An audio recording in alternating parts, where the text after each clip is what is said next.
look at my ROI in the lower stakes double ups versus the higher stakes double ups. Now, these $1 to $3 double ups are all on FanDuel because I can't play $3 stuff on DraftKings. But you can see the difference in ROI, but the difference in real money is higher in the higher stakes. Of course, I didn't play that many 56 to 109s like over here, but still, like, yeah, I'm losing money in the $50 range for double ups versus the lower stake stuff.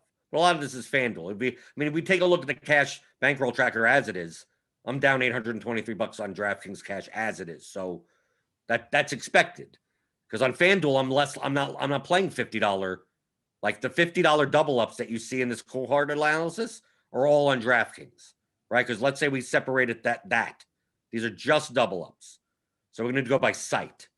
So we go by site on DraftKings, right? I mean, you're going to see a lot of red. So I'm down on DraftKings cash. But then if we go to FanDuel, right, we see up. But still, even in the few contests that I'm playing to $12 to $27 range, I'm actually in the red. $1, 20%, 19%, 17%, 14%. So even in the span of a month, this kind of shows that the lower stakes games that don't have the restricted players that can't play them are going to be softer.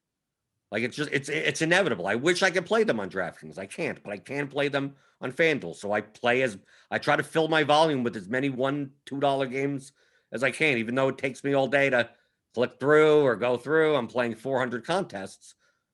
But that's what should be worth it. And this is why, when it comes to diversification, I have to play, like even on FanDuel, I have to play contests that are above $1 or $2 in order to get the volume threshold that I'm looking to get for my bankroll.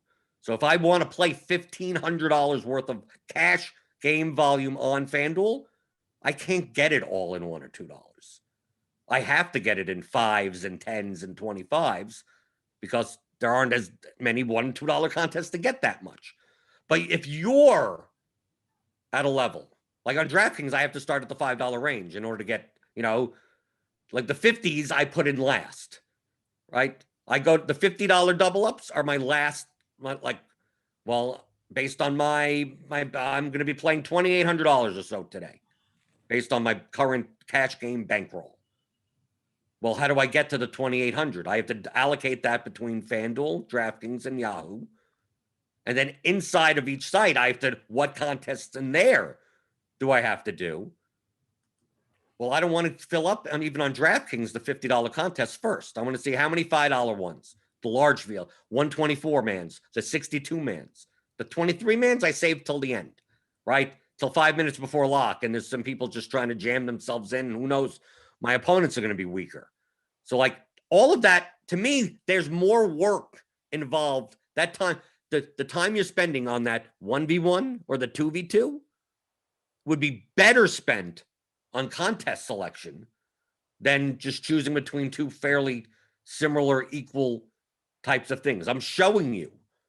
This is why I spend the time.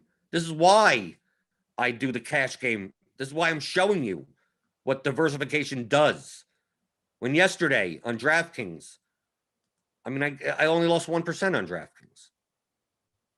I won 60% on FanDuel, won 74% on Yahoo. It came out to a total for the entire day, a little under $1,000. If you were just like all in on DraftKings, you would have lost a little bit. And the only reason I lost only $17 or so on DraftKings is because I was diversified. Imagine if I took the whole $1,290 and I played like $6 $109, head-to-heads and lost them all. Well, then you're done. Like, this is the product of the diversification. I'm playing 150 different types of contests, right? So it's even in GPP, you could look that way. Even in cash game and everything. Diversification, if you're playing seriously, obviously if you're playing recreationally, YOLO, feel free, play whatever contest you want. Have fun. Don't let me stop your fun. But if you're playing seriously to make a return, if you're trying if you're trying to beat out a return that you could get in Vanguard ETFs, Or right? Dogecoin.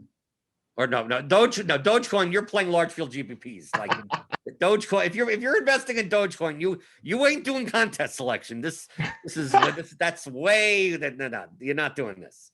But this is the DFS equivalent of mutual funds, of investing on the stock market into, instead of picking individual stocks, it'll be an ETF, maybe an industry level ETF. Maybe you're in, whatever. You want to spread out your risk enough that, yes, you're sacrificing some upside. But I'd rather have a decent return that minimizes my risk than, increase my ROI by 2 or 3 percentage points with the possibility that I have a $50,000 losing month.